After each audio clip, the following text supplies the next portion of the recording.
Recognize the honourable member for Nevis 9. Yeah, thank you, Madam Deputy Speaker. I would first of all start by commending the effort, which I believe is another string to the bow of the good governance agenda. The country is moving in a particular direction. And whistleblowing and the protection of whistleblowers is nothing unusual. I think that across the world, legislation has been framed to protect people who, for the right reasons, seek to disclose information of wrongdoing. We can contemplate, Madam Deputy Speaker, that in an agency, a government department, that some things might be happening there. And sometimes people feel constrained. They feel unable to protest, unable to report, because sometimes it's their superiors who might be involved in the wrongdoing. So if I happen to be a clerk working in the office, but the minister or the permanent secretary or the supervisor or the director is involved in some skullduggery, I may be unwilling to come forward because these are people with power, and they may therefore use that power against me. And I think that is what the legislation is trying to achieve, to give people some measure of comfort. But we must understand that everything that we do here comes with a certain cultural context. And I believe that's the point that the member for number 10 was alluding to, in the sense that could we be emboldening people, tipping the scales, so people who want to make mischief will now use this legislation for that purpose.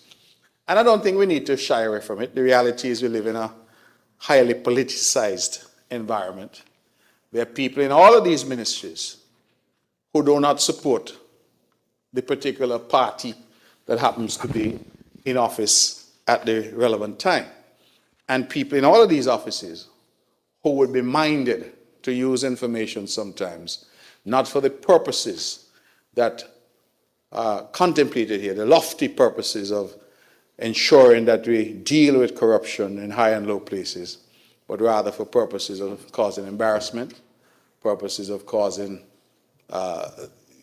malicious purposes of seeking to bring down or castigate or otherwise embarrass. So we have to strike that balance, and that is why I think the point that the member raised about education is important. There are a few things that I would like to raise on in terms of the bill itself. Perhaps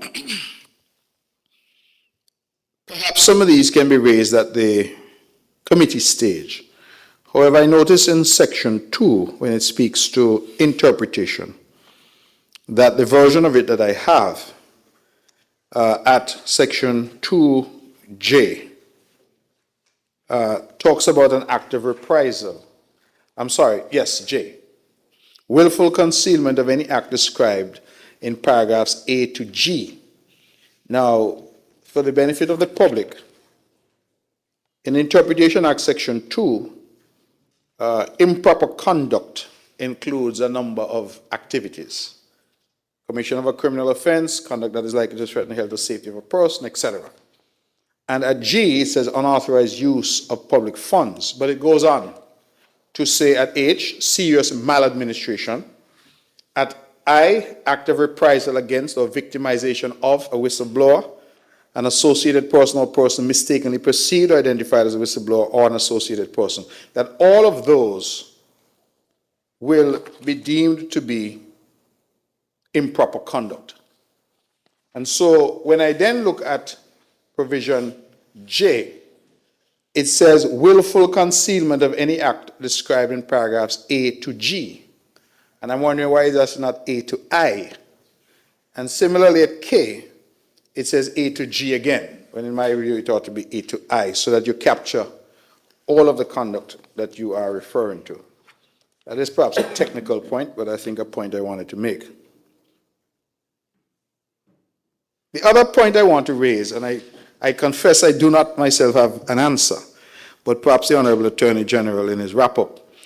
And that is, we have on our books, Madam Deputy Speaker, legislation that speaks to confidential relations and, in fact, criminalizes the release of confidential information.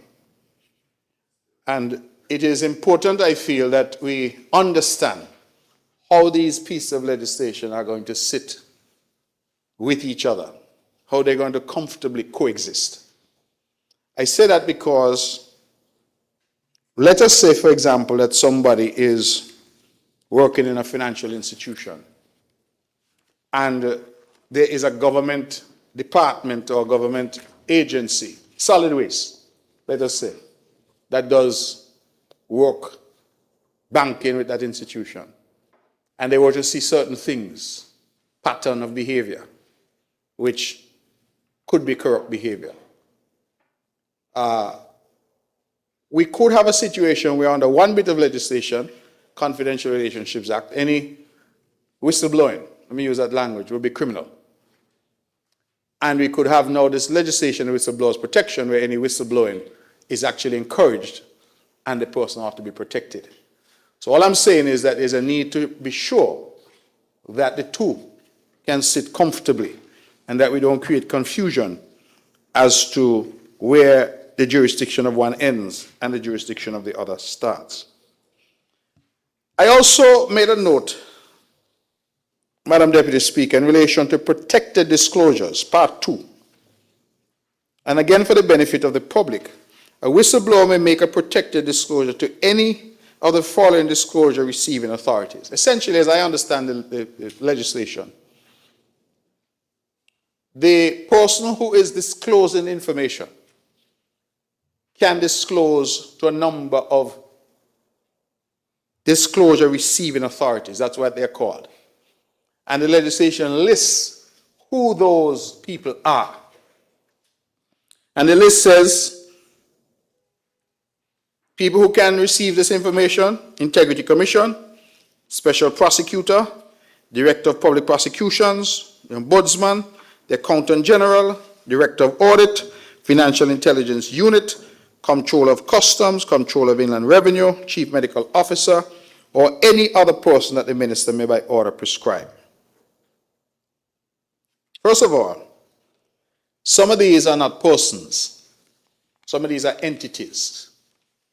So, the Integrity Commission, as I understand it, is a three-person entity.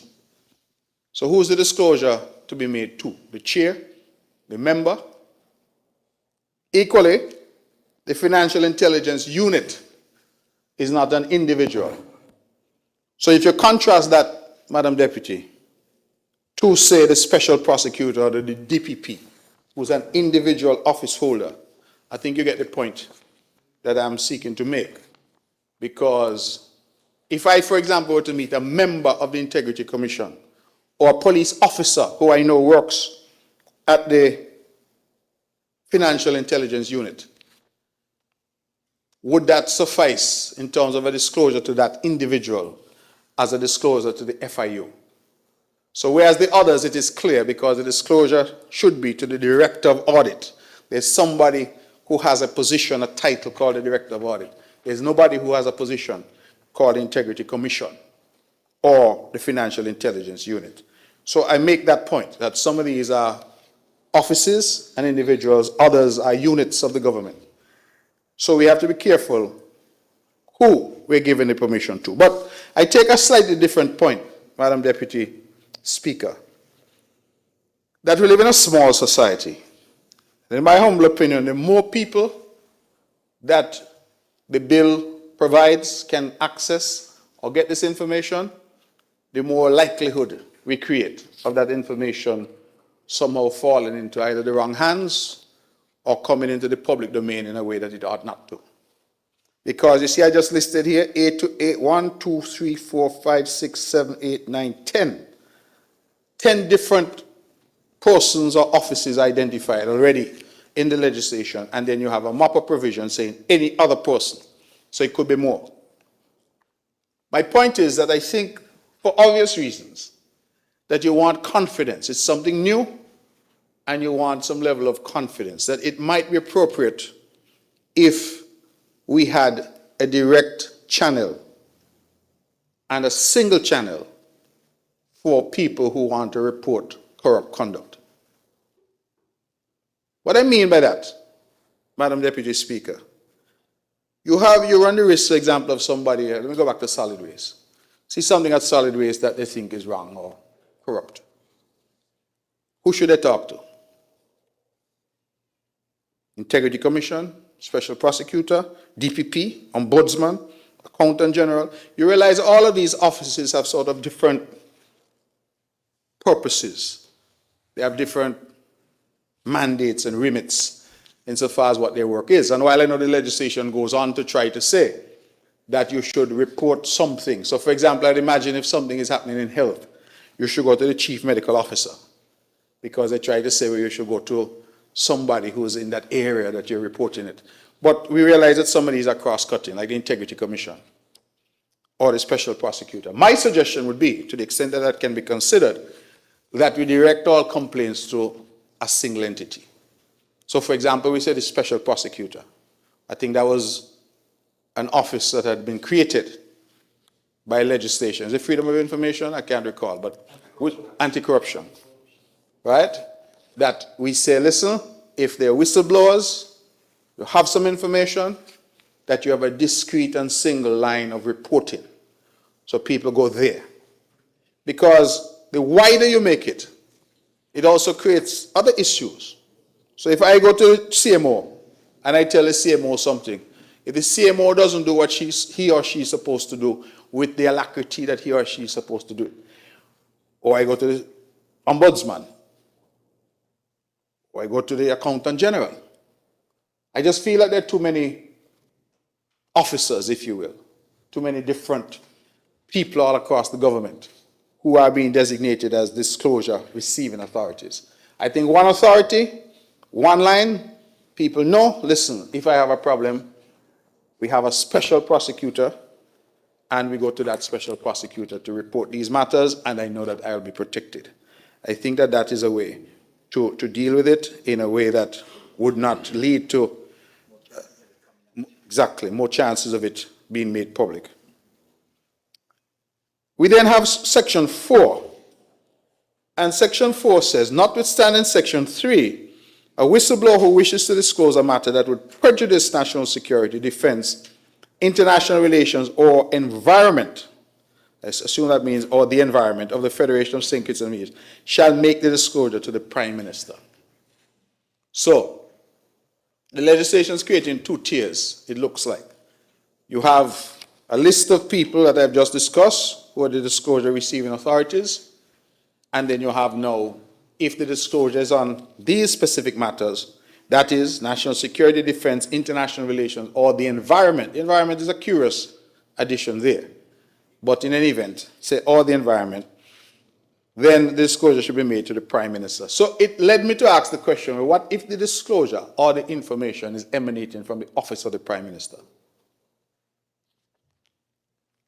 Because I don't think you want anybody left out of the ambit. So let us assume that there is some corrupt matter happening which is emanating from the office of the Prime Minister, which touches or concerns national security, defense, international relations, or the environment. Who is that report to be made to? I think that we need to consider, the AG may well have an answer, but to consider that, so that we are not carving out an area where we are creating a lacuna in the law, that there is no avenue for somebody to make that report, if indeed there is something there that ought to be of concern. The office of the Prime Minister, of course, is his highest office in the land, but that office too may be the subject of difficulties of the kind that we're trying to prevent here.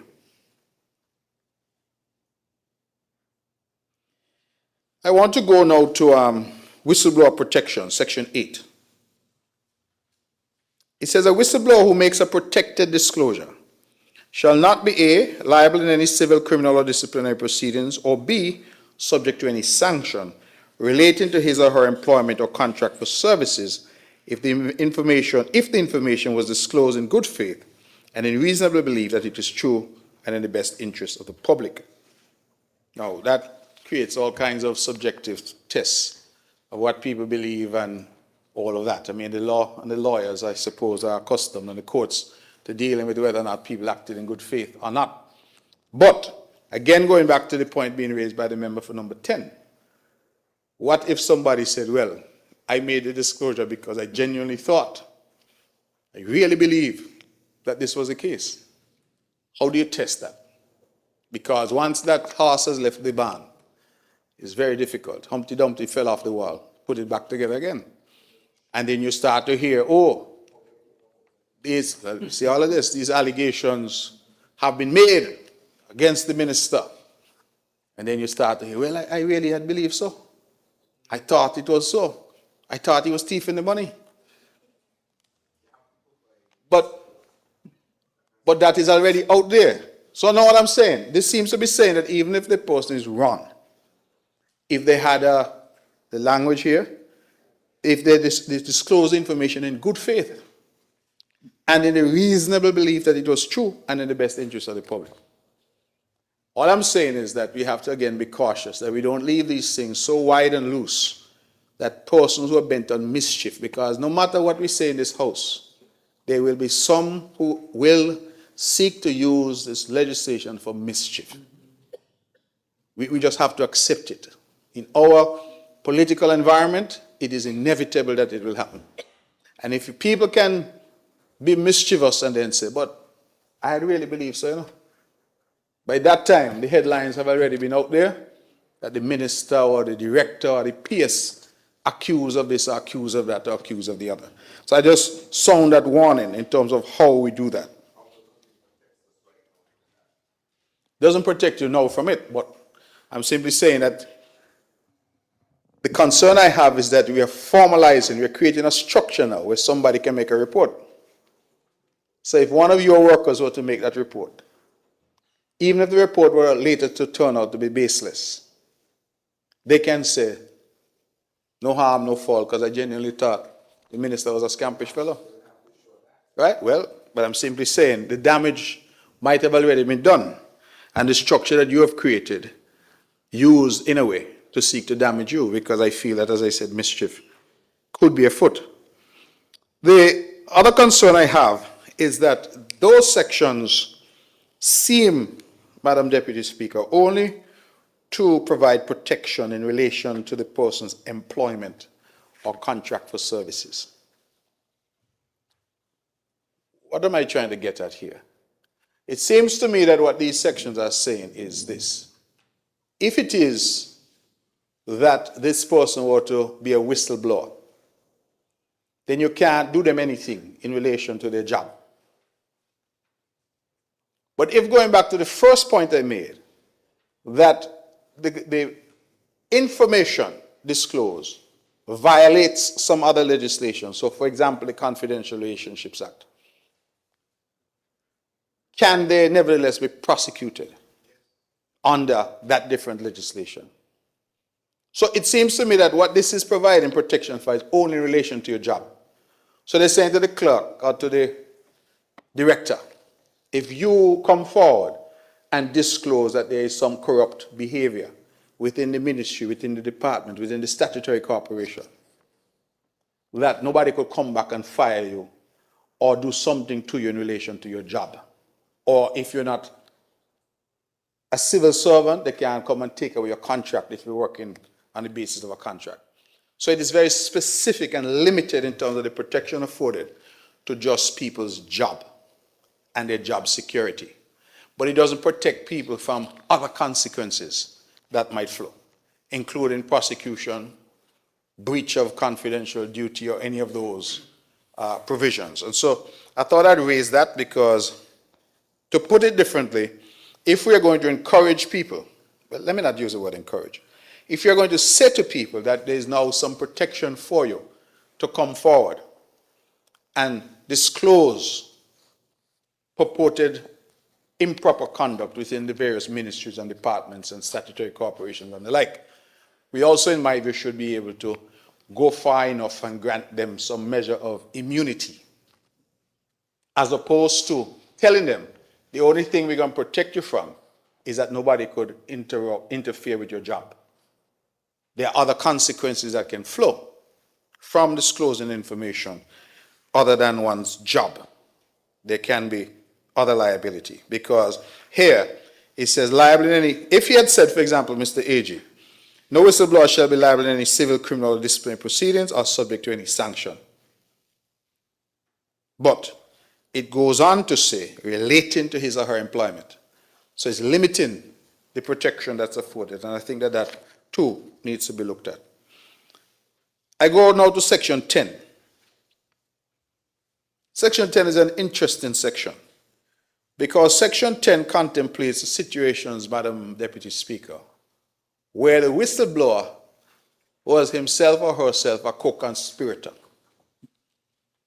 So if you and I thief the money, and I say, you know what, maybe I find the Lord or I get conscience or whatever, that I'm going to blow the whistle. Madam Deputy, you will be involved in that. So let me say number 10 and I. Number 10 didn't get his fair share from the money. So he decided he's going to blow the whistle. That's where section 10 comes in. Protection, mitigation, whistleblowers, a perpetrator or accomplice.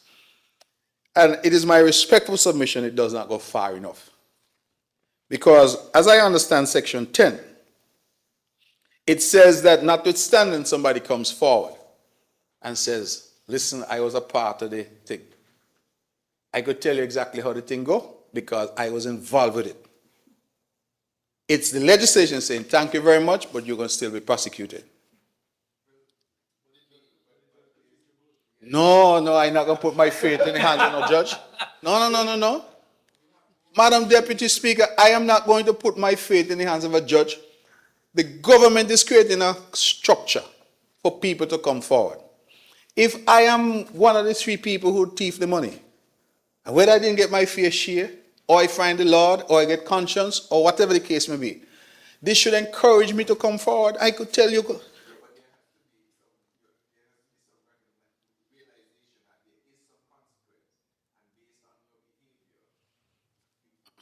Yes, I appreciate all of that, but what I'm understanding from the legislation, it is saying that because you come forward and you blow the whistle, will not give you any protection or immunity from criminal prosecution. And then the judge can take it into account when sentencing you. Well, if you find a judge who say, no, I don't believe that you find the Lord at all, I just feel it get enough. So all of you going to 1840. I'm not going to take that risk and be a whistleblower. Why would I take that risk? If I'm going to be a whistleblower, I want to know that I have some protection. And so I can come forward and say, listen, I get 100, Eric get 200, Alexis get 300. So the money is split up. And I could give you all the details because I was in on it. It's the best kind of whistleblower you could get. Right? But you're basically saying to the person who's turning crown witness, so to speak. Right? Exactly. They need some kind of plea deal. They need some kind of arrangement which allows them to come forward, make a clean breast of it, without themselves being put at jeopardy or being prosecuted. And then you say to the judge, well, judge, when you come to hear, remember he was the one who blew the whistle. One thing we know, the courts guard very jealously their independence. So nobody is going to tell the judge what sentence to impose. The judge can say, yes, I hear all that. It's like when you go to sentencing hearings, and people come and they tell you all how the man is now changed. You get all kind of testimonial. People get up there and whatever. The judge hear all of that and the judge, 15 years. All they got to say is, I've heard all that has been said. But I'm simply saying that if you're going to say to individuals out there, we are trying to create an environment where you can come forward with some level of confidence. You cannot at the same time say to them, but hey, if you were involved in some way, 'Cause let's face it, you're going to have people who are genuine, who stumbled upon information and said, boy, no, this look bad. Let me go and tell the special prosecutor. You're going to also have people who are involved and fall out and say, oh, right? They get fired, maybe for something unrelated. And they feel, oh, my partner should have protected me. I now have information that me and my partner used to thief regularly. Right? And you're saying to that individual, come forward. But hey, remember that you're going to be prosecuted too. Well, I don't know how many individuals will come forward in those circumstances. So I think that the person should get some kind of immunity, should be offered, so that as a practical matter, individuals will be encouraged to come forward. Absent which, I don't think that section works.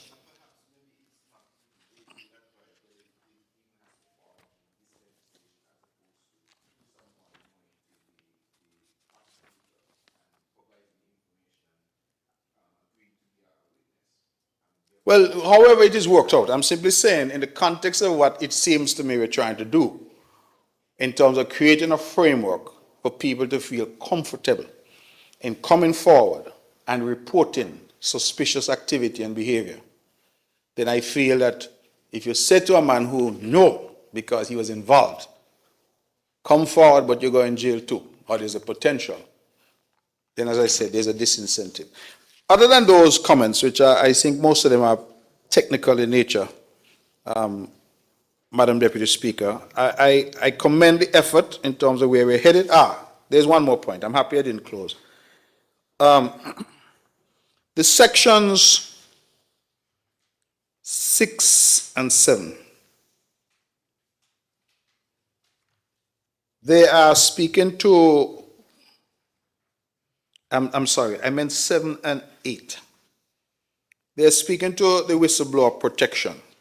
Now the form, in fact 6, 7, and 8, the form of the disclosure, I found it a little interesting, and I know that sometimes with these we follow precedents from elsewhere. But here what you're going to put in the form. Now remember, I'm an informer now, you know. I'm the whistleblower. Sorry, informer is a bad word. I'm the whistleblower. So I'm making my disclosure. They said it can be done orally or in writing. It shall contain, as far as practicable, the following information. Full name and address, Mark Brantley, Montpelier. The details of the corrupt conduct or improper conduct in respect of which a disclosure is made. Member for number 10 did so and so and so on such a day. I saw this, whatever. The name of the person alleged to have committed, to be committed, about to commit the corrupt conduct. And I name the person, and I go on. Full name and address of description of people, etc. All of this in a written report. First part of it is my full name and address. And then it goes on to try to provide some level of protection by saying, well, okay, the authorized person receiving this information should not disclose who the information comes from. But why you want information in the first place? Why is it important for the authorities to know that Mark Brantley is the whistleblower? Because anonymity, in my view, would encourage far more people if there was a mechanism where they can anonymously give that information. Again, we have to pitch our legislation in the context of our culture, and the small size of our communities. So, it could be that the person who's involved in the corrupt behavior is my family. Could be that they're my in-law. That their brother that troubled my sister. We went to school together. We're that small. So while I might be committed to all the principles of good governance and be guided by my conscience to point out that something is being done that is improper, I still don't want my family or my in-law or my classmate to say, "Why is Mark informing me?" I mean, that is just the nature of our culture, the result of our small size. We may go to the same church. We may serve on the vestry. Well, no. People on the vestry will not be involved in corrupt behavior.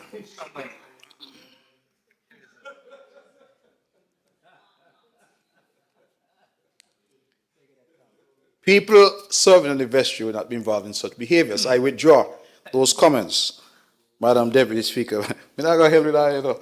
I want people to pray for me. So, the point I'm seeking to make is that anonymity will, I think, embolden more people. Some of us in here are elected politicians. We know that people will vote for us sometime. The only reason they vote for us is because nobody knows who they vote for. We all know it to be so. But it's true. You all laugh like I don't know it's true. It's true. People vote for you because they say, mine, I'm voting for you now. But I don't want my wife now, I don't want my husband, I don't want the family now. But it happens all the time. Anonymity allows people to really be true to themselves. Right? So you don't want a situation where you are saying to people you must fill out a form and give all this information, your telephone number and all of that. And then people start to say, boy, I don't know if this form here going to get out somehow, you know.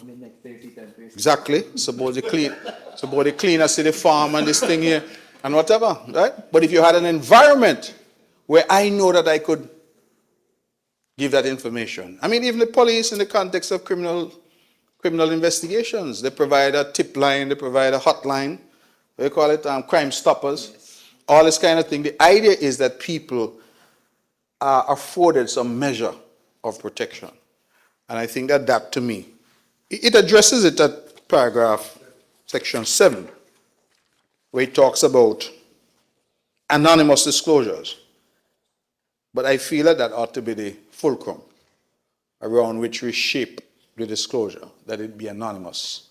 Because I think more people would be willing to come forward if they thought there was a measure of protection.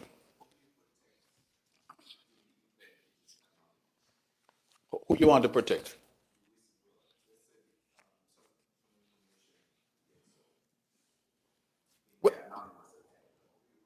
Well, if that happens, then the provisions that are there will still be there to protect that whistleblower. Meaning that if, for example, notwithstanding my efforts at being anonymous, suppose, for example, I were to say that I have seen these transactions and they look like there's some corrupt behavior. And then the person said, but the only other person who handles that is Tom. It must be Tom. That you can provide some protection to Tom in the circumstances. But I'm saying it's a different thing where the structure of the legislation is that Tom, to make a disclosure, must come and say, I am Tom. This is my address. Well, I think that the basis of it really should be the anonymity. I think that provides far greater protection. Those, Madam Deputy Speaker, are my comments on it. As I said, I think a lot of them are technical. The Attorney General and the government will determine whether or not any of them are worthy for consideration in terms of any further amendments to the proposed legislation. But I welcome the effort. I think that this is yet another piece of the ongoing jigsaw, if you will, that is trying to create a good governance agenda for the country. Thank you. May it please you. Thank you.